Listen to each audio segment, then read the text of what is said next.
할렐루야. 6월 22일 토요일 새벽 기도를 시작하겠습니다.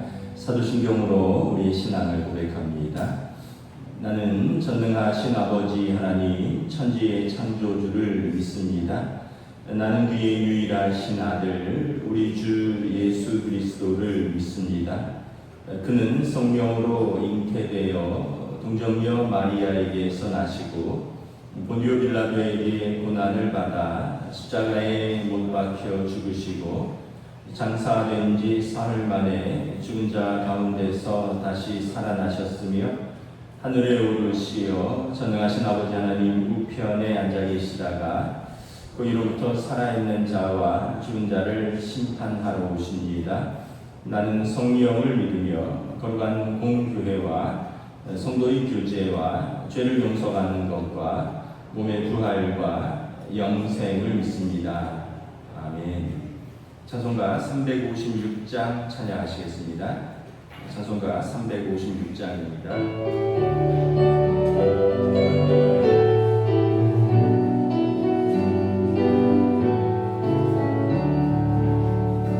주 예수 이름 소리 높여 찬송 드리니 그거를 가로 드신 영광 널리 퍼지세 나의 영혼 쌓을 때 나의 영혼 쌓을 때 주 나의 대장 되시사 나를 인도하소서 큰 죄에 빠져 종된 백성 도와주시고 그 영광 나라 백성 되게 하여 주소서 나의 영혼 쌓을 때 나의 영혼 쌓을 때 주 나의 대장 되시사 나를 인도하소서 내 영의 원수 이기를 누가 주시랴 그 악한 왕이 정복하니 그 주 예수라 나의 영혼 쌓을 때 나의 영혼 쌓을 때 주 나의 대장 되시사 나를 인도하소서 내 사망 고통 면케 하사 새 사람 되고 새 힘을 주사 승리 생권 하게 하소서 나의 영혼 쌓을 때 나의 영혼 쌓을 때 주 나의 대장 되시사 나를 인도하소서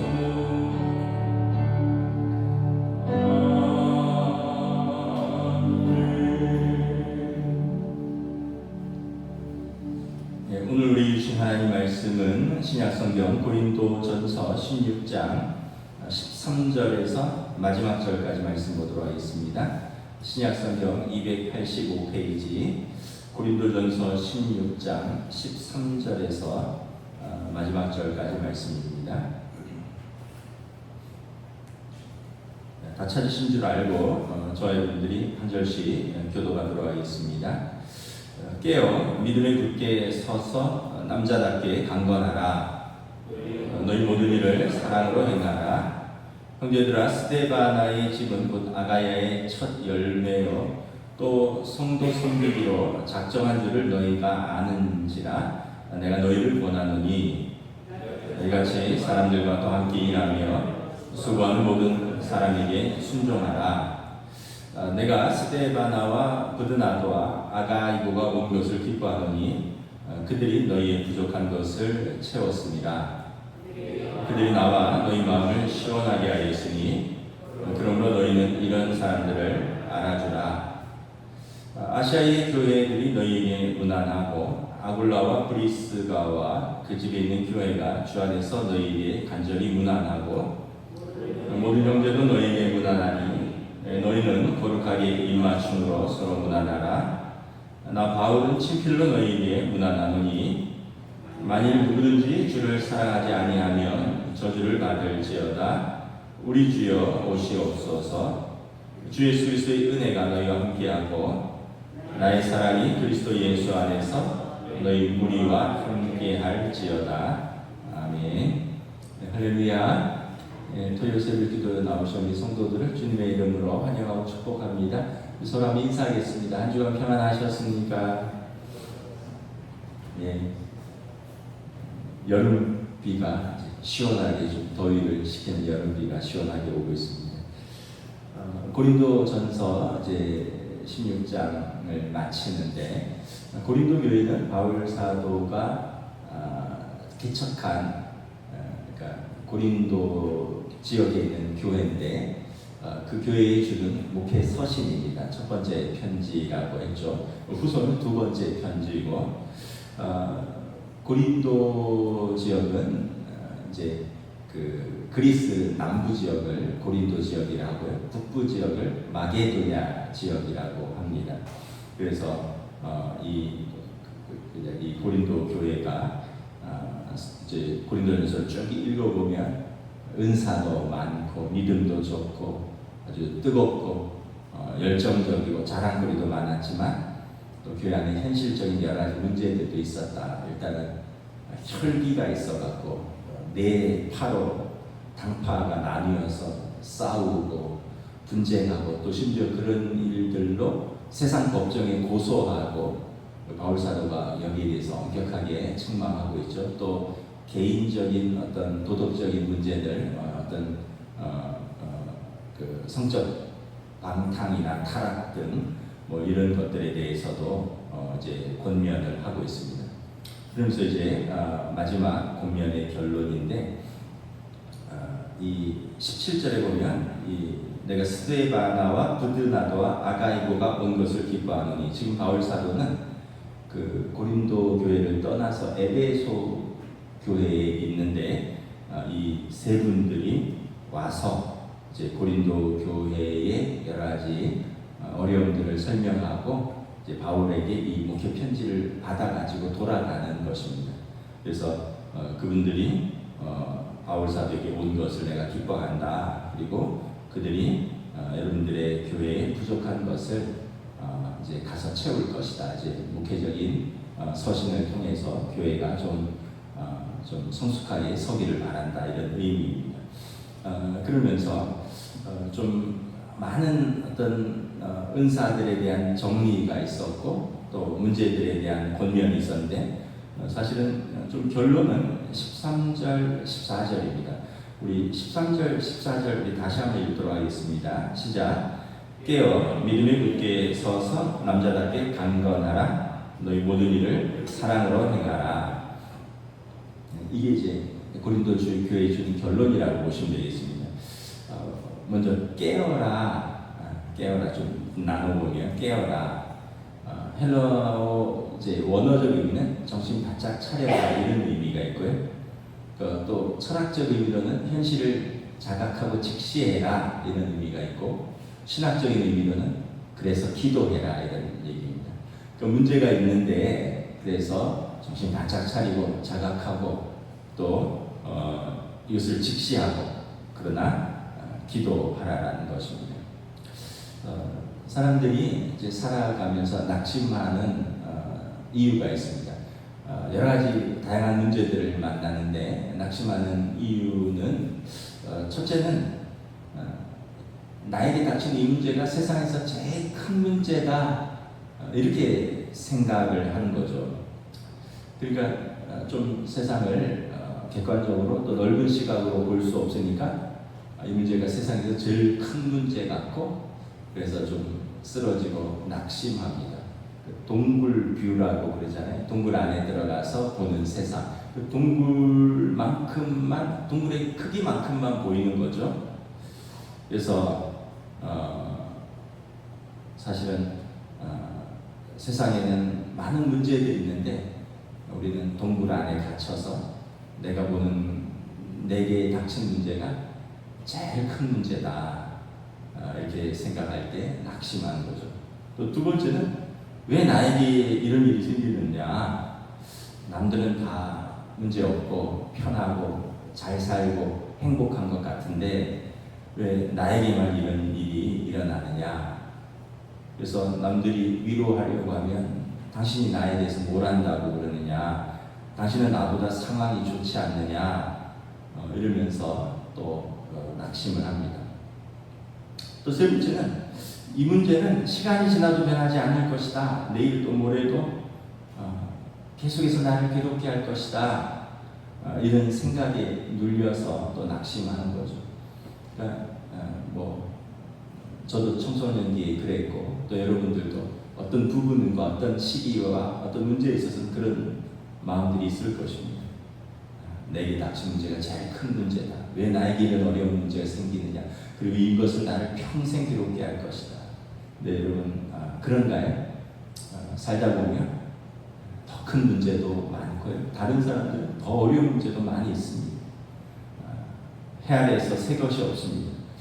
내가 이 사건을 처음 만났을 뿐이지 다른 사람들도 이미 수없이 많은 사람들이 경험하고 고민하고 눈물을 흘리고 탄식하고 이겨낸 일들입니다. 단지 내가 처음 만났을 뿐이고요.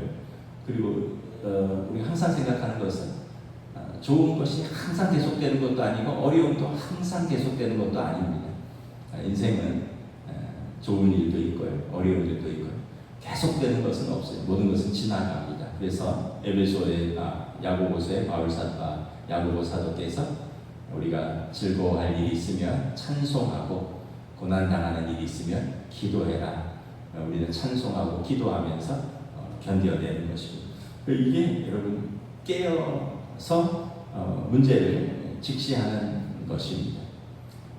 시간이 지나면 문제도 변하고요, 상황도 변하고요, 또 그 문제를 맞이하는 나도 변하고 그런 것입니다.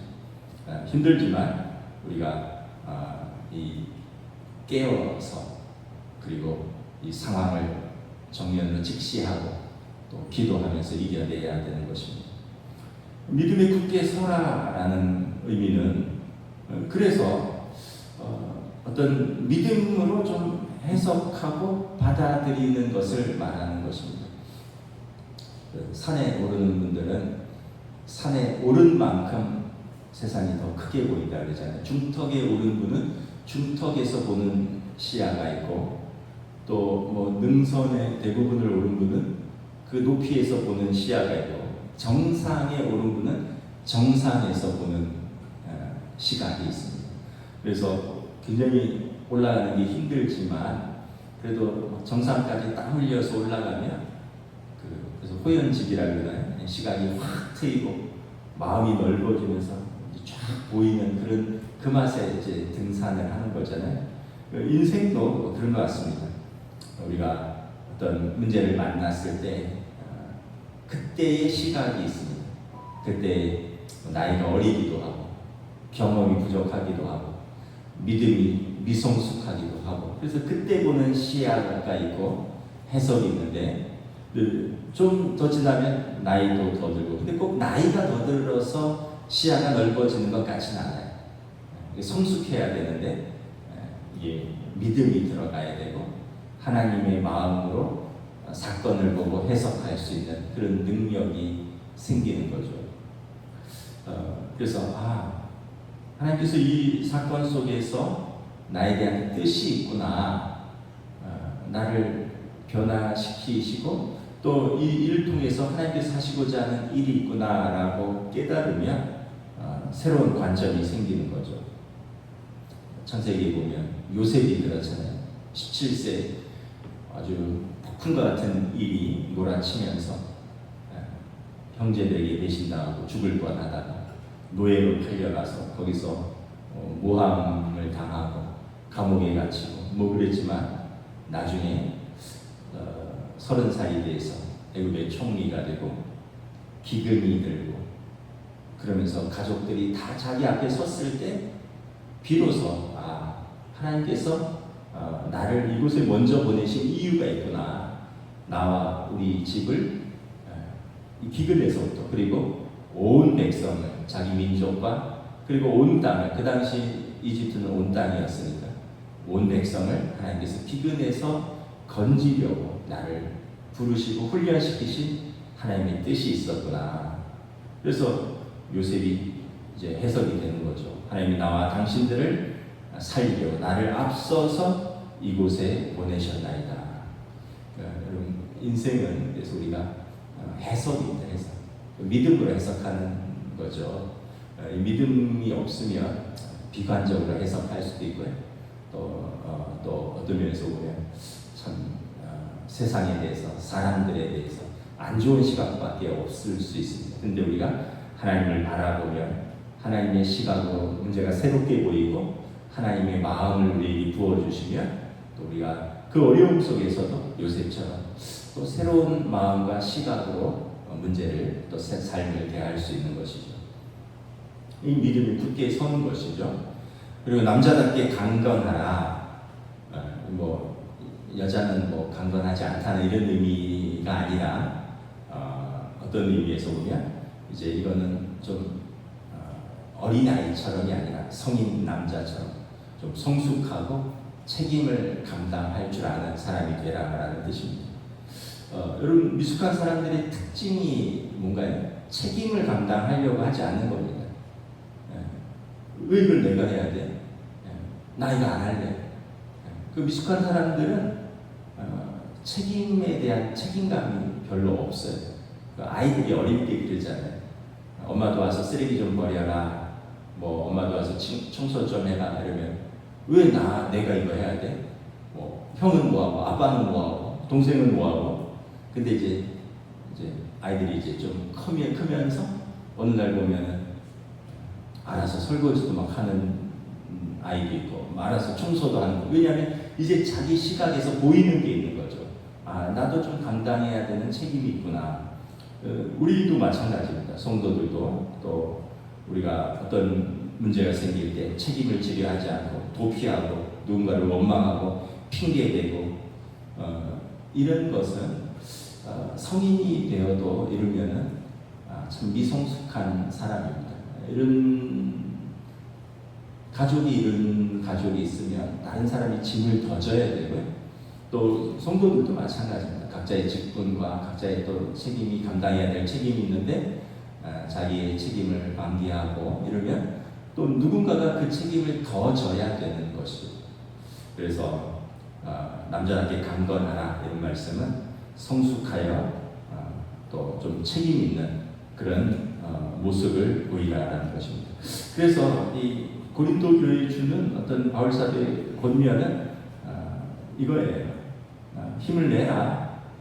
깨어서 믿음으로 굳게 서서 그리고 성숙하게 책임을 감당하면서 서로 일들을 감당해라. 이 문제를 통해서 하나님이 무엇을 말씀하시는가 우리를 고쳐서 새롭게 하고 거룩하게 하려는 하나님의 은혜가 있는 것을 알고 그래서 서로 힘을 내어서 같이 이겨내라.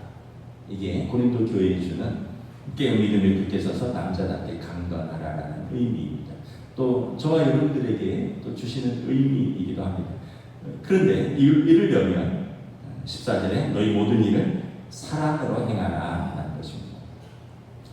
어떤 일을 해야 되는 두 가지 동기가 있습니다. 의무가 있고요.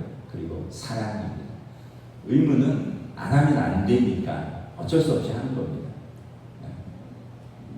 근데 또 다른 동기는 사랑입니다. 좋아서 사랑해서 하는 것입니다. 이 동기가 근데 어느 한쪽만 있을 수는 없습니다. 우리 살면서 의무도 있고요, 또 사랑도 있고, 또 근데 이 어느 비중이 좀 더 크느냐? 의무만 크고 사랑이 없으면 그 일을 하면서 너무 힘들죠. 근데 의무도 감당해야 되고, 근데 그 동기가 사랑이면 좀 더 힘있게 감당할 수 있는 거죠. 그래서 해야 되니까 안 하면 안 되니까가 아니라 좋아서 또 기꺼이 사랑해서 하는 거죠. 그러면은 뭐 학생이 학업을 하면 훨씬 성취도도 높겠죠. 억지로 학교 가는 애라 여러분 또 뭐 하다 보니 그 과목이 좋아지고 공부가 좋아지고 학교가 좋아지는 학생도 있어요. 직장도 억지로 마지못해서 출근한다. 뭐 이거 아니면 뭐 내가 생활을 못하니까 이래서 하면은 하루하루가 그냥 피곤해 찌들고, 그런데 또 그 나름대로 그 안에서 자기 적성도 발견하고 사회생활도 하고 일에 대한 성취도 있고 그리고 거기에 대한 보상도 받고, 그러니까 이게 동기가 굉장히 중요한 거죠. 가정 생활도 그렇고 신앙 생활도 그렇고 다 마찬가지입니다. 여러분 오늘 이 새벽에 의무로만 나오시면 참 힘들죠. 이렇게 비도 오는데 이 새벽에 일어나서, 근데 여기에 하나님을 사랑하고 교회를 사랑하고 또 나의 어떤 또 직분에 대한 책임도 있고 이래서 나오신 거죠. 제가 먼저 그런 생각을 해봤어요. 제가 은퇴하면 새벽 기도를 나갈까 이런 생각을 한번 해봤어요. 근데 생각해 보니까 매일 나갈 것 같지는 않다 이런 생각을 하고, 또 하나는 집 가까이에 있는 작은 교회 새벽 기도를 우리 부부는 나가야겠다 이런 생각을 또 해봅니다. 왜냐하면 제가 우리 교회도 새벽 기도하에 뭐 이렇게 10명 안쪽으로 오시는데 참 한 분 한 분이 좀 힘이 돼요. 그리고 그분들이 계셔서 또 물론 이제 영상으로 우리 교인들이 또 많이 또 따로 참여하지만 그래도 그분들이 계셔서 감사하고, 그래서 제가 문득 마음에 내가 은퇴하면 가까운 집 교회에 큰 교회 말고 조그만 교회 새벽기도 나가야겠다. 그래서 목사님 힘도 좀 드리고, 혹시 그 목사님 한 분 계셔서 어디 외출한다면 내가 혹시 하루 정도 대타로 띄워주기도 하고, 조그만 교회 만약에 반주 없으면 집사람도 반주도 좀 해줬으면 좋겠다 이런 마음도 들고, 근데 이제 어쨌든 우리에게 모든 일에 있어서 어떤 의무가 아니라 안 하면 혼날까봐 하나님 앞에서 책망받을까봐 이런 게 아니라 우리에게 좀 다른 동기, 하나님이 기뻐하시니까 또 다른 사람들이 그래서 힘을 얻으니까 또 이런 마음으로 하면 언제나 우리는 더 이것을 기쁨으로 할 수 있고 자발적으로 할 수 있는 거죠. 그러면서 이런 사람들을 몇몇 언급을 합니다. 15절에 보면 형제들아 스데바나의 집은 곧 아가야의 첫 열매요 또 성도 섬기기로 작정한 줄을 너희가 아는지라. 아까 그리스 남부 지역을 고린도 지역이라 했는데 아가야 지역입니다. 북부가 마게도냐, 남쪽이 아가야 지역이고 아가야 지역 안에 고린도 지역이 있는 겁니다. 그러니까 이 아가야의 여러 교회들이 있을 텐데 첫 번째 얻은 열매다 이 스데바나 집이. 근데 얼마나 이분들이 하나님 사랑과 성도 사랑이 이제 귀한지, 성도 섬기기로 작정한 사람들이다라는 거예요. 성도 섬기기로 작정한 사람들, 이런 사람들이 또 나옵니다. 19절에 보면 아시아의 교회들이 너희에게 문안하고 아굴라와 브리스가와 그 집에 있는 교회가 주 안에서 너희에게 간절히 문안한다. 이 아굴라와 브리스가 또는 아굴라와 브리스길라라고 하는 이 부부가 바울 사도와 같이 고린도 교회를 같이 개척했습니다. 그래서 이 부부의 집에서 바울 사도가 고린도 교회를 개척을 한 거예요. 그리고 1년 6개월 개척하고 이제 에베소로 떠날 때 이 부부가 이제 생업을 정리하고 에베소로 같이 따라와서 에베소 교회를 이 부부의 집에서 또 개척을 한 것입니다. 그러니까 이 아까 얘기했던 스데바나의 집, 브리스길라와 아굴라 이런 권사님, 집사님 이 집, 이런 사람들은 정말 성도 섬기기를, 하나님 섬기기를 작정한 사람들입니다. 로마서에도 보면 이 부부의 이야기가 또 나와요. 이 사람들은 나를 위해서 생명을 아끼지 않는 사람들이다. 바울 사도의 고마움의 표현들이죠. 그러니까 교회에는 이런 사람들이 있어서 또 교회가 세워지고 또 하나님의 교회가 사명을 감당한다는 것입니다. 그래서 16절에 보면 이같이 수고하는 사람들에게 좀 순종하고 또 18절에 보면 이렇게 수고하는 사람들을 너희가 좀 알아주라, 존경하고 사랑하라. 순종한다는 것은 인정하고 존경할 때 순종하는 거니까 이렇게 앞장서서 주의 일을 하는 사람들을 여러분들도 인정하고 존경하고 또 사랑하고 순종하면 그러면 더 풍성하게 교회가 교회될 줄을 믿는다라는 것입니다. 그래서 모든 일을 사랑으로 하는 것, 이것이 하나님의 교회에서는 또 가정에서도 가장 중요한 동기가 사랑이다라는 것입니다. 20절, 21절에 이제 인사하고 마칩니다.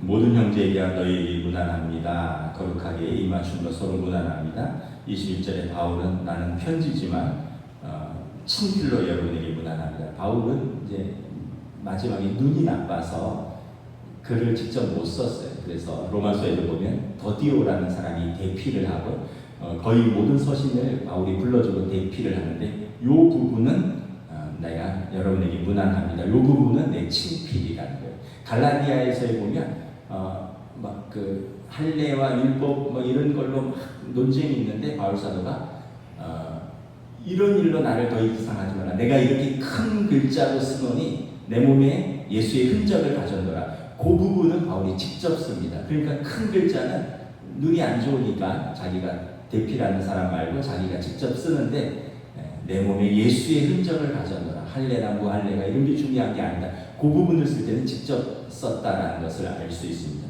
그러니까 지금 바울이 문안 인사는 요거는 나도 친필로 한다라는 것입니다. 그러면서 이 에베소에 있는 아굴라와 브리스길라 이분들이 고린도 교회를 같이 개척했고 그 집에 있는 교회도 에베소 교회도 여러분들에게 무난합니다. 그래서 서로 성도가 무난하는 것, 여러분 이게 영적 가족이잖아요. 여러분 가족 단톡방 다 있잖아요, 그죠? 원 가족이 있고 또 뭐 친정 있고 뭐 시댁 있고 막 그렇잖아요. 거기 보면 또 원 가족은 집안 기숙사에서도 들어와 있고 군대 가 있어도 들어가 있고 시집가도 들어가 있고 장가가도 들어가 있고 해외에 있어도 들어가 있고 다 들어가 있잖아요. 저희도 그렇습니다. 인도 식구들도 들어와 있고 또 부산에 있어도 들어와 있고 그러니까 그래서 서로 경조사가 있으면 서로 축하한다고도 하고 또 기도 제목이 있으면 기도 제목도 올려서 같이 기도도 부탁드리고 그러면서 가족은 서로 무난하고 서로 소식을 아는 것이 가족이잖아요. 교회도 마찬가지라는 거죠. 영적 가족으로서 서로가 서로에게 문안을 묻고 서로가 서로에게 기도를 부탁하고 또 서로가 서로를 이렇게 또 챙겨주고 살펴주고 어려움이 없는지 기도해주고 성현경 목사님 지난 목요일날 그 시술 잘 받고 퇴원을 했는데 우리 동원교회에 너무 감사한다. 나를 위해서 기도해주는 교회가 있어서 너무 고맙습니다. 목사님이 그 어떤 초교파적으로 성경 공부 사역을 하지 지금 어떤 물론 이제 우리 교회 협동 목사시지만 목회는 안 하시니까 근데 나를 위해서 기도해주고 사랑해주는 우리 동원교회가 있어서 너무 감사하다. 제가 어제 전화를 해봤더니 아이고 어지러지하고 좀 두통이 있어서 좀 집에서 쉬고 있다고. 그래서 제가 방사능에 2시간 동안 피폭돼서 그런 겁니다. 그런 것 같다고 그러면서 하여튼 잘 회복되기를 기도하는데 우리가 이렇게 꼭 우리 성도들 간에도 또 기도 제목이 있으면 또 몸이 약한 성도들 중보 기도가 필요한 또 가정들 있으면 서로 나누고 또 기도하고 또 제가 다 소식을 알 수 없거든요. 알면은 또 저에게 알려주시고 또 저도 또 우리 담이 같이 나눌 수 있고 또 저 혼자 또 새벽에 기도할 수 있고 그러면서 우리는 영적 가족으로서 크고 작은 모든 일에 함께 안부를 묻고 또 평안을 빌어주는 사이다라는 것입니다. 그래서 이제 마칩니다. 22절에 우리 주여 오시옵소서 마라나타 아멘 주 예수여 오시옵소서 초대교회 성도들의 인사이고요. 문안 인사이고 23절 24절은 축도입니다. 고린도후서 13장 13절도 바울 사도의 고린도 교회 두 번째 보낸 편지의 마지막 인사인데 여기 고린도전서 16장 23절 24절도 이제 우리가 교회에서 이것을 축도로 사용합니다. 우리 주 그리스도의 은혜와 또 여기서 나의 사랑인데 고린도후서에 보면 하나님의 사랑하심, 성령님의 역사하심이 너희 무리와 함께 있을지어다. 이게 축도입니다. 축복, 기도. 저와 여러분들을 그리고 우리 교회 또 우리 모든 성도들에게 우리 주 예수 그리스도의 은혜와 하나님의 사랑하심과 성령님의 역사하심, 교통하심, 인도하심이 함께 하시기를 주님의 이름으로 축복합니다. 기도하겠습니다. 하나님 은혜를 감사합니다. 고린도 교회에 주는 첫 번째 편지를 통해서 참 고린도 교회에 주신 신령한 은사들 또 많은 열심들 또 무엇보다 하나님을 사랑하는 그 성도들을 격려하고 또 더불어서 교회 안에 있는 여러 가지 문제들 모든 것을 덕으로 하고 은혜로 하고 질서 있게 하고 그리고 모든 것을 사랑으로 감당하라라는 바울 사도의 권면을 통하여 오늘 또 우리의 삶에서 우리 개인적인 인생에서 또 우리 가정에서 또 우리 교회에서 우리가 깨어 믿음에 굳게 서서 남자답게 강건하게 그리고 모든 것에 사랑을 더하여 우리가 감당할 수 있도록 성령이 인도하여 주시고 또 저희들을 격려하여 주시옵소서. 감사를 드리오며 우리 주 예수 그리스도의 이름으로 기도드리옵나이다. 아멘. 하늘에 계신 우리 아버지, 아버지의 이름을 거룩하게 하시며 아버지의 나라가 오게 하시며 아버지의 뜻이 하늘에서와 같이 땅에서도 이루어지게 하소서. 오늘 우리에게 용할 양식을 주시고 우리가 우리에게 잘못한 사람을 용서하여 준 것 같이 우리 죄를 용서하여 주시고 우리를 시험에 빠지지 않게 하시고 악에서 구하소서. 나라와 권능과 영광이 영원히 아버지의 것입니다. 아멘.